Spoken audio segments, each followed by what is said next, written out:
It is so important that kids learn about Jesus at a young age, who he is, that he has created us, that he made us, that he came for us, that he is everything. And kids, those of you that are here, you got to know that Jesus, he loves you, he values you. And at NorthPoint, our leaders, this church values you as well. We think you are really, really important. In fact, you notice in the passage, the last verse says, Jesus says, anybody who receives one such child in my name receives me.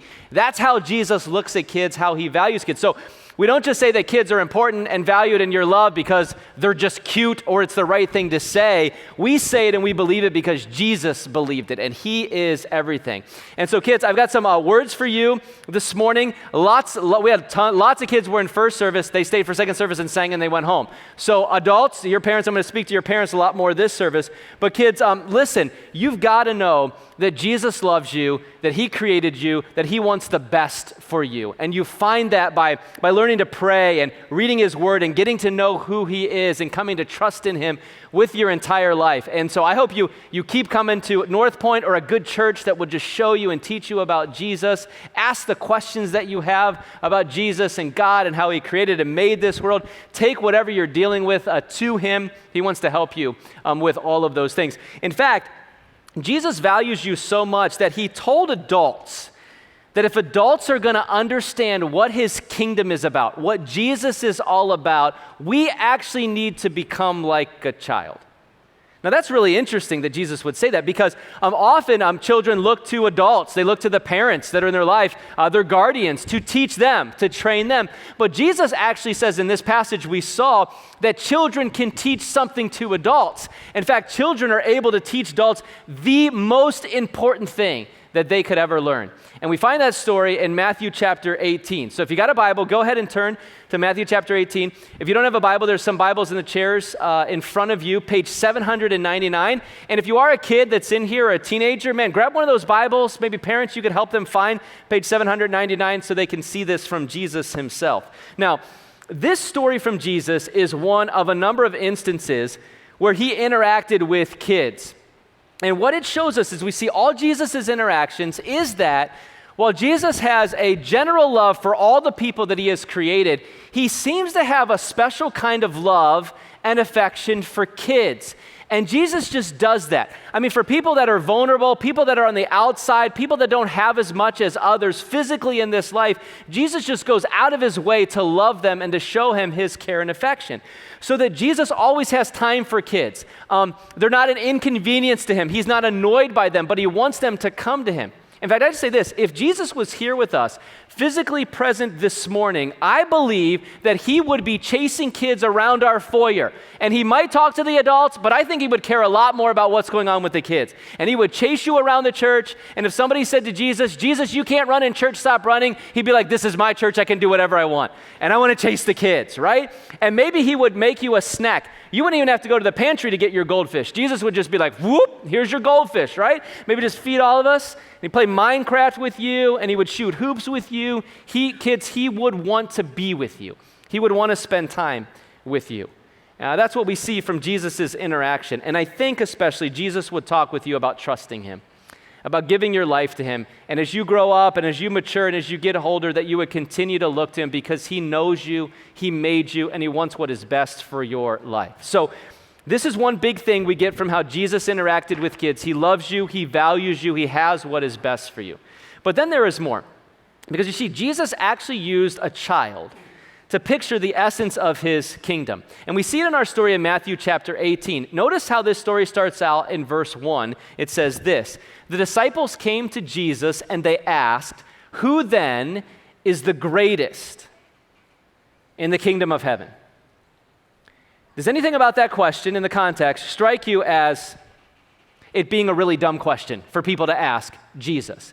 Jesus, in your kingdom, which one of us is going to be the greatest in your kingdom? They're asking Jesus this question. Maybe Jesus is going to be the greatest in Jesus' kingdom, but they still ask this question. There are a number of times where the disciples of Jesus ask what we look back on now, and we're like, that is a dumb question. I can't believe you would ask Jesus that question. And you know what? They are dumb questions, but Jesus lets them come. And he receives this question from the disciples.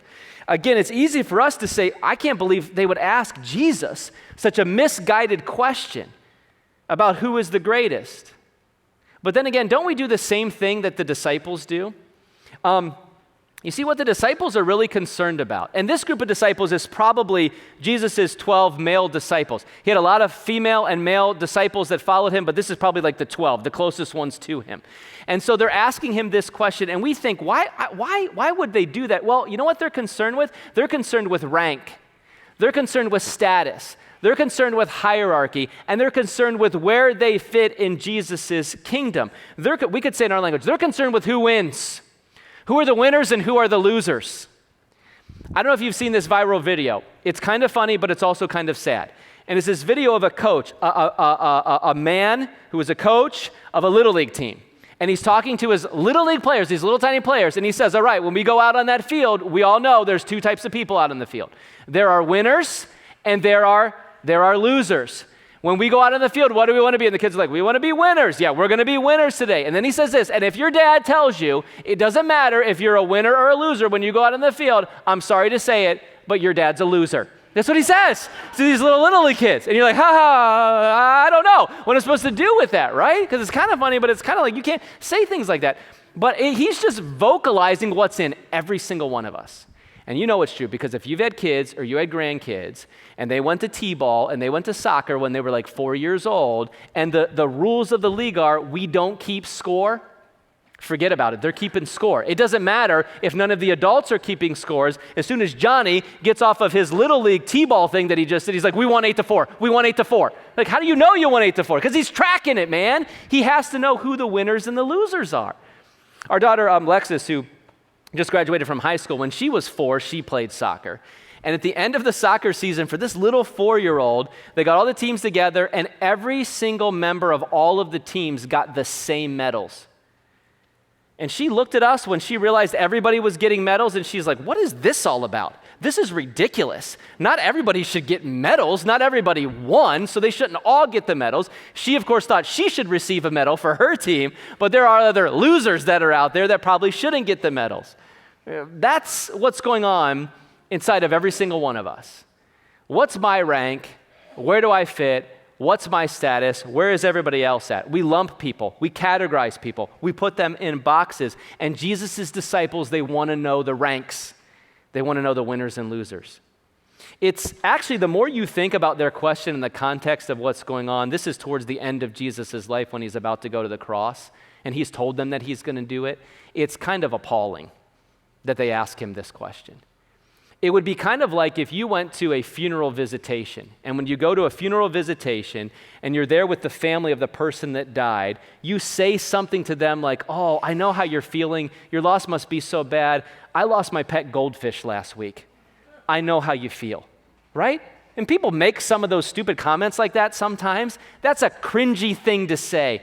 And the disciples' question is cringy to Jesus. Which one of us is going to be the greatest in your kingdom? We know you're going to have to die to get there to start the kingdom, but like, which one of us is going to have the best rank in your kingdom? Sometimes, though, it's helpful for us to see in print and to read this verse, because when you see it in print, it's a little window into what's going on in every single one of our hearts. Because while we might not say it quite the way the disciples said it, we think these things. Because don't you want to know your rank? Don't you want to know where you fit? Don't you want to know how you stack up against other people? And if you're worthy, if you're enough, if you're on the inside, don't you want to know how important you are? How to move up? Who's in and who's out? So think about this a little bit more. These disciples have been with Jesus for now over 3 years. And so think of some of the kinds of things that they have seen Jesus do. They've seen Jesus feed thousands of people from a child's lunch. He took some bread and fish, and he just kept dividing it up, and he fed thousands of people from a couple loaves of bread and some fish. They saw him do that. Jesus has taken people that have never seen in their entire life. So, okay, I'm going to ask you to do this. Okay, everybody shut your eyes for just a second.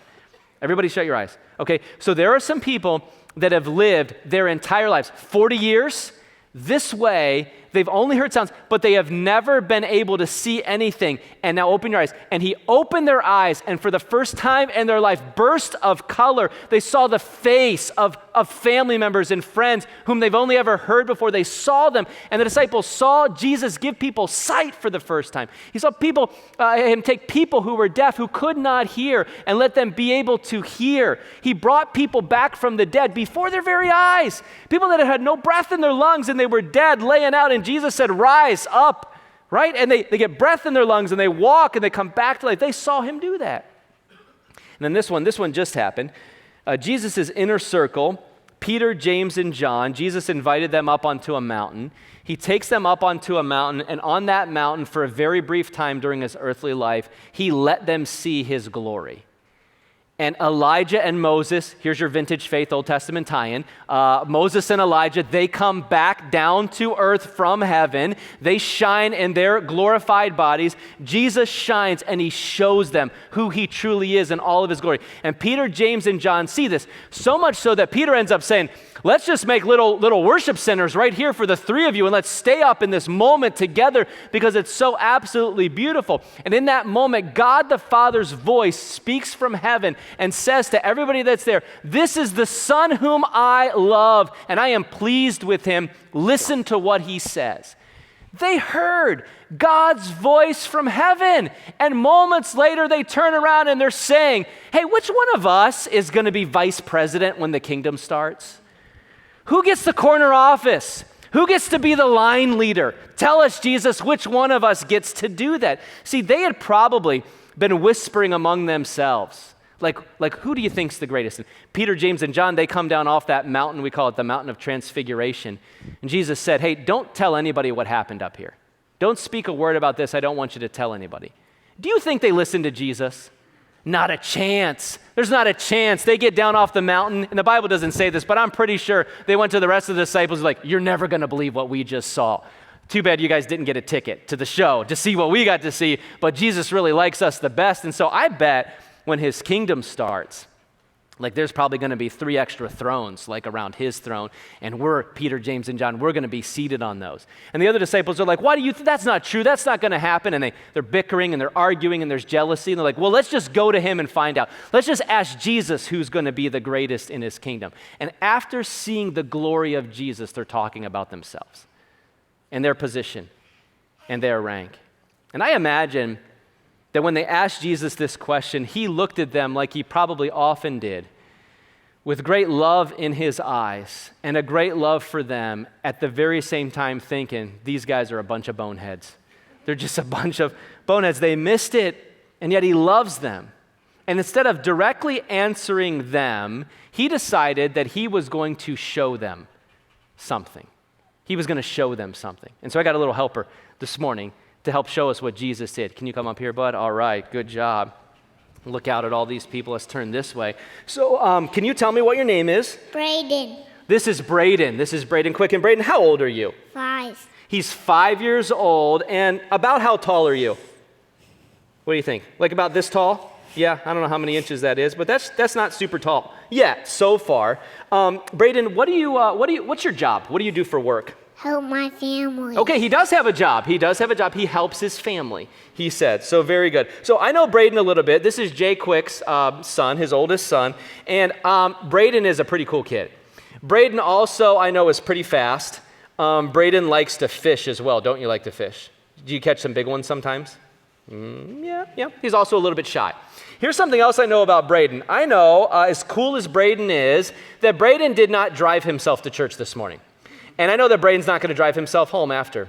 And I know that Braden was not able to take out a mortgage on a house to be able to provide a place for himself to sleep. And I know that whatever Braden eats today is going to be provided by somebody else that is in his life. I know this about Braden, that every single thing right now that Braden does in his life is completely dependent on other people providing for him. Jesus took a little kid like Braden, put him in the midst of his followers, and then he said this to them in Matthew chapter 18 and verse 3. He says, truly I tell you, unless you change and become like children, you will never enter the kingdom of heaven. Therefore, whoever takes the lowly position like a child is the greatest in the kingdom of heaven. Jesus takes a child like Braden, puts him in the middle of everybody, and he says to them, this is greatness. You want to know what greatness looks like? You want to know what rank? You want to know what esteem looks like? This is what it looks like. Now listen to me. We have listening right now in this congregation, doctors, lawyers, CEOs, business owners, and some of you are millionaires. And Jesus says, you're not great on any of those accounts. This is greatness. This is what greatness looks like. Could you guys give Braden a hand and thank him for coming up? Thanks, buddy. You did a great job. And I'm down to Dad. I love that leap back into Daddy's arms. That might come important here in just a minute. Look, when the disciples asked their question, they got a lot more than they bargained for. They're saying to Jesus, who among us is the greatest in the kingdom? And do you notice Jesus' reply? He actually says to them, you're asking the wrong question. Because by you asking that question, it shows me you may not even be in the kingdom. Unless you change and you become like a little child, you will not enter my kingdom because you don't really know me. You don't really know what I'm all about. You don't know what my kingdom is all about. So the default settings of your culture and your mind and the influences that are around you, it constantly tells you, where do I fit? Where's my rank? How do I make that money? How do I get that status? How do I get that position? And Jesus says, if you really understand my kingdom, you will become like a child. That's what greatness actually looks like. And so they're like, Jesus, that's not our question. And Jesus says, yeah, I know that's not your question, but that's the real issue. The real issue is understanding what Jesus' kingdom is all about, what Jesus is all about. Because when you're in the kingdom, you recognize two things that children teach us, two things that children show us, and they're very simple. When you're in the kingdom, you realize that Jesus is king. Being in the kingdom, sometimes the question is, what is the kingdom? What is Jesus' kingdom that he talks about in all the gospel accounts? The kingdom is where the king is. And people that are in the kingdom acknowledge and understand that the kingdom is all about the king. The king's rule, the king's reign, the king's greatness. And this is what kids show us. You see, when Braden comes off of the stage and he's trying to smile up here, but you're a little bit nervous up here, aren't you, Braden? And you're kind of a little sheepish. And then when he sees Dad, when he sees in his life that father figure, right? He leaps into his arms with great joy. That's what Jesus is talking about. That's what he's saying. We see the king. We acknowledge who the king is. This is what's so ironic about their question. Jesus' followers are in the presence of God, asking him who's going to be the greatest in the kingdom. How about the king? The king is the greatest. And compared with him, there's no equal. There's no valedictorian and salutatorian in his kingdom. There's no president and vice president. It doesn't work that way. It's more like Jesus, and then the rest of us are just grateful to be there with him. The disciples failed to see that they're in the presence of true greatness, because when we see this, when we come to understand all that Jesus is, all that Jesus does, his immense beauty, his immeasurable grace that he gives to us, the song that the kids sing, our God is holy, and his holiness changes everything. It changes everything. Then we get it. We get our position, we get our place, and we just worship and honor him. And so I wonder today, do you get this? Have you learned this even from your children, your grandchildren, kids that are around, to recognize the greatness of Jesus? Songs can be really good and helpful for us. I mean, this is why we come together on Sundays, and this is why we sing the songs we do, because the main thing we're trying to do here is just help you see Jesus and see his greatness and let your heart be moved towards the king in this place. Remembering what he has done and talking with our families about how he's provided for us and taking care of us is so good for this. Scripture shows us his power and his work and his greatness and his love. Science and nature can be good for this. But you know who else is good for this? Back to kids. Kids are really good for this. If you would have been here during our week of VBS, okay, all of these chairs were moved out. There was a lot more decorations up here on stage, and the kids would come in with this pumping music. And if you could have seen the preschoolers that are shorter than Braden, they're this tall, and they're walking in while all this is going on. This is the way that they would walk into this place.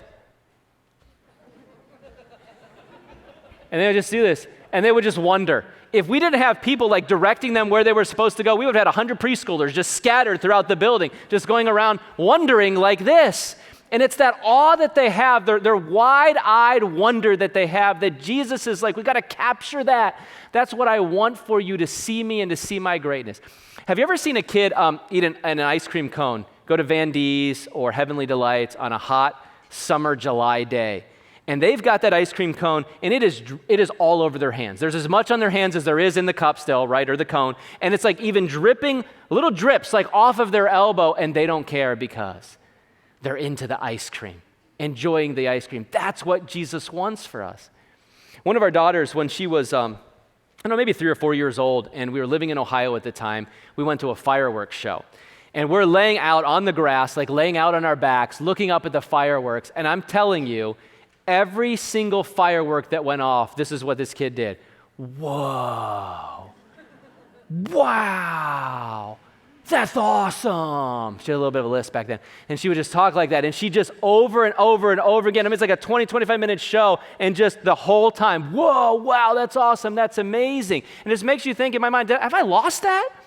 Have I lost some wonder, some amazement at God, at his beauty, at his creation, at his power, at what he has done? Just like the disciples, the key to what Jesus is saying is to see his greatness. When we do it helps us to realize the second thing, that we are humble like kids. Kids show us that Jesus is king and that we are actually to be humble like kids. So again, Jesus takes Braden and puts him in front of a group of grown men. And can you kind of imagine this scene in your mind, right? These grown men that are there, there's a child in front of them, and as you feel that scene, what you would feel is probably from the kid a little bit of nervousness, shy, scared, certainly vulnerable, diminutive in light of all of these grown men that are standing around him. And Jesus says, unless you humble yourself and stop talking about who has a great position in my kingdom and you become like this child, you won't enter my kingdom. Be humble. Take the lowly position of this child. And so it begs the question, in what way, then, are children humble? Because some of you, when you think about children being humble, you're like, that's not the first word that comes to mind when I think about kids, you know? When I think about some kids I know, they're like they're ornery, they can be disrespectful, they can be riled up, they can be difficult to deal with sometimes. Not any kids that are here, no NorthPoint kids, probably kids that go to other churches. You know, our kids are all perfect, I'm sure, but other children are that way. One of our kids, when she was really little, hated bath time. And so one time we had her in the bath, and we had at least one person that was over at the house while she's taking a bath. She's like 3 or 4 years old. And in order for her to get out of her bath time, which she hated so much, she just decided that she was going to scream a word. And if you're kids, just don't listen to this for a second. So she just decided in the bath time, if she said, shut up, she would be able to get out of the bath. Right? And so she just, shut up, shut up, shut up, shut up, shut up. And she just kept yelling it as loud as she could because in her mind, she was doing some math. And she was like, I would rather take whatever punishment comes because they're going to have to get me out of the bath in order to be able to do it than to have water poured over my head. Now that behavior is a little bit more typical of what you think kids might be like and what they do. That might tend to be their attitude. Not things you typically expect of the humble, right? So what does Jesus mean, be humble like a child? He obviously doesn't mean that every child is humble in their attitude or their actions all of the time. What he means is simply this, that children are in a humble position.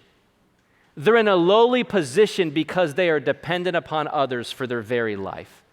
Their position is one of humble dependence. My kids are getting a little bit older now, but man, when they were young, they needed Michelle and I to feed them, to provide a home for them, to take them places, to keep them safe. At times when one of our little ones was trying to be in charge, I would just simply remind her that she can't even tie her shoes yet. I would be like, when you can use the big girl potty, then we can start talking about who's going to be in charge. But right now, I'm still changing your diapers, okay? So when we get there, maybe we'll talk about that. But right now, I'm in charge. Kids are in a position of dependence, and they do need the adults in their life to provide everything for them. And they don't always act like they're dependent, but they are. And so they should. And so Jesus says to us, remember that in my kingdom, there's only one way in. You come in as a child. You only come into my kingdom through adoption, into my family, and you stay always in that position as son or daughter of God, totally dependent on me for everything. Because adults, if I could talk to us for a minute here, here's our problem. We grow up, and we grow up too much. And so we get through school, and you go to trade school, or you go to college, or you get a really good job, and then you start making that money, and you buy your house, and you buy your vehicles, and you go on your vacations, and we do our things that are all fine things to be able to do. But suddenly we look at everybody else around us, and we're like, well, they have that. Well, they do that. I need to have that. I need to do that. I need to get that. And I'm only a real person, and I only really have worth or value if I have things that are approximately equal to the other people around me. And we start thinking to ourselves, hey, I did this. I earned this. I got there. I made it to where those other people are. I have the kinds of things that other people have. And look at how successful I am. And in that moment, it doesn't happen just like that, but we get this subtle thing going on in our hearts where we lose our dependence upon our King because we think we did it. Who needs Jesus when you make six figures? I mean, do you? I mean, who does, right?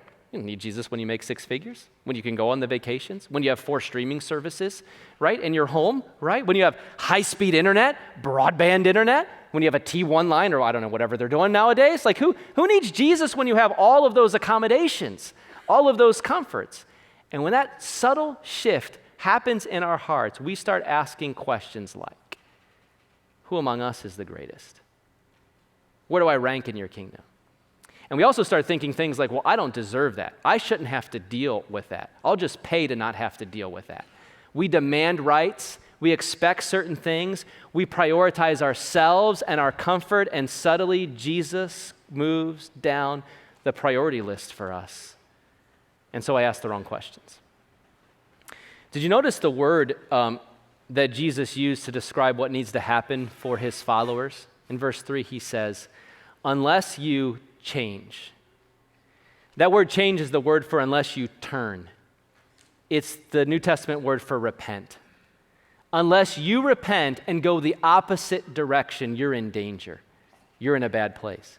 A couple of Saturdays ago, our church marched in the Johnston's Green Day Parade, and we were one of the first people that were in line. So by the time we got done, we walked back to where our car was at like the head of the parade. There's a parking lot there.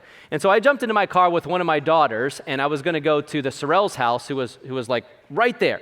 And so I pulled up onto like Pioneer Parkway where the parade had been progressing, and there was an officer there, and I was like, hey, I need to go to that house right there. Like, I can see the backyard. I just need to get there. Can I just go there? He said, no, sir, I'm sorry. Parade is still going on. You cannot go this way. And I was like, well, like, I don't see the parade still going, and like the house is just right there. I'm just gonna like slip through here. He goes, no, sir, you cannot go this way. I go, well, can I go this way? No, that's closed. Can I go this way? No, it's not closed. He's finally says, sir, you're gonna have to turn your car around and go the opposite direction. So I just punched him right in the face. And no, I'm just kidding. I didn't. Of course I didn't do that. So I was like, okay, we're going to have to turn around and go 180 degrees the opposite direction. That's what Jesus is saying here. You are going to have to turn and have a radical change in the way that you think and the way that you're acting and living and what you value. The way you see my kingdom. My kingdom is not based on ranks. It's not based on positions. It's not based on any of those things. It is based on you humbly depending on the King for everything, and let him sort out all the greatness stuff. That's what Jesus is saying. This is what children teach us. This is what they show us. My kids, they are getting quite a bit older now, but you know, one of the greatest things that happens in my life right now at this stage of my life is when one of my daughters wants a hug and a connection with her dad. My youngest one is still at the age where we're just right on the edge of her being able to sit on my lap. And she still likes to, and she still wants to do that. And she is bony, and it hurts. And she digs in, and she squirms, and she wiggles, and when she goes to get up, she puts both of her hands like on my arm and rubs all the hair off of my arms, like when she's trying to get up, and it's slightly aggravating, and I also love it. Every second of it, because she still wants her dad. She still needs her dad. She needs the love and the affection of her father, and I think that's what Jesus is saying. He wants you to be like Braden, jumping into his father's arms and saying, that's where I need to be. That's what I want. That's the most important thing to me. Get me away from this weird man I hardly know that's up on this stage, and give me my father. Give me my dad. Think of this from another perspective. C.S. Lewis once said this. He said, when I became a man, I put away childish things. And that's true, like part of maturity and growing up is there are some childish things that we need to, you got to learn to operate in society. You got to learn to get along with other people. You got to mature in your knowledge and in your understanding. That's true. But notice one of the things that he says. When I became a man, I put away childish things, including the fear of childishness and the desire to be very grown up. I think what Lewis is saying is that when we get too big, when we get too grown up, when we get too dependent on ourselves, we lose sight of the greatness of God and our position as his children. There's something in there about a dependence that a child has. I think there's also something in there about the imagination and the wonder that children have. And Lewis is like, we can't ever lose that. Here's the way you got to look at it. We can't ever stop being children. Because the way that Jesus describes those who are in his kingdom are that we are sons and we are daughters of God. In Jesus' kingdom, ultimately, there are no gladiators, conquerors, CEOs. There's not athletes. Look, in Jesus' kingdom, there's not even really parents or spouses. There's only one position that we have in his kingdom. We get in by adoption, and you're a son or you're a daughter. God the King is your father. And that's the way he wants us to see all of life. No matter if you are 7 or 70 years old, you're a child of the King, completely dependent on him for everything. In the first century, when Jesus did this with this child and spoke about children, we got to know something about the way the culture looked at children. In Jesus' day, children were not valued the way they are in our day today. In our day, it's like sometimes children, they run everything. Parents run their entire lives based around their children. Probably not the best model of doing it. Lots of people do that. But in the first century, the way that it was done is children were only valued for what they would produce. And when they are little, until they grow more into adulthood, they don't produce anything. They just take from you, right? They can't fight in wars. You have to feed them. If they get sick, you got to try to nurse them back to health. They take your time, your energy, your effort, your resources. Even the ideas of love and affection like we have today within families, it wasn't the same way. In the first century, kids were just looked at in a different way. We know that often that females, young babies, not in Jewish culture, but in many other cultures, if you had a female, you could just get rid of her. You would discard her. You wanted males. They're stronger. They fight in wars. They do things. And it's a wrong perspective, but it was the perspective, and it was influencing even Jesus' followers, which is why when children come to try and see Jesus, the disciples are like, he doesn't have time for you. You're not going to give him anything or contribute to his kingdom, so you just need to go on. He's too busy for you. And Jesus rebukes them, and he says, let the children come to me. This is what the kingdom of heaven is like. This is what kids show you. I love them. I value them. I want them to be here. And by the way, you need to see the childlike dependence they have, the awe and wonder that they have, because that's the only way into my kingdom is to be like a child. For society, it saw kids as a drain on resources and having very little to offer. Jesus says, it's exactly the position and perspective you need to be in my kingdom. In essence, he's saying to his fathers, I love you. I love you like no one has ever loved you before, but you really do nothing for me. I don't need anything from you. I don't need anything from you, but I want you to live in my love. I want you to live in my kingdom. I want you to be my children. Think about what that means. Jesus is saying you can't perform well enough. You can't climb up the ladder and get up the ranks enough to get into my kingdom. You get into my kingdom one way. I'm going to die for you.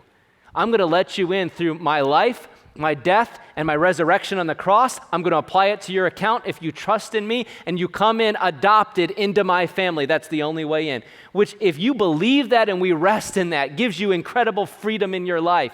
Because you know what? It takes the pressure off. I don't have to earn. I don't have to keep it. I don't have to move up the ranks. In fact, Jesus says this, when you come like a child and acknowledge your humble dependence, you are the greatest in the kingdom. He actually ends up answering their question. You want to be the greatest in the kingdom? Get low. Stay low.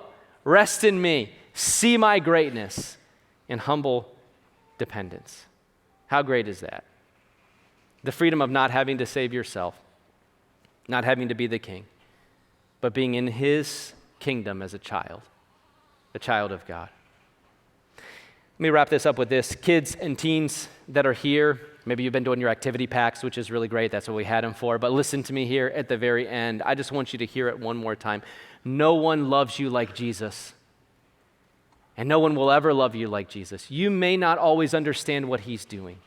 There are questions you probably have about him, but he wants to help you. He wants to answer those questions. He wants to be there for you in all of your life. You will never know what life is all about till you come and recognize that you are always a child of the King of the universe.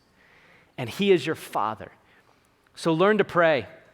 Learn to take stuff to him. Talk to him about the things that you're struggling or wrestling with or dealing with. Look to his word for wisdom and guidance. Whether you live here for a long time or you go somewhere else, find a local church with other children of Jesus that you can learn with together and you can grow with together. Keep your eyes fixed on him. He loves you. His eye is fixed on you.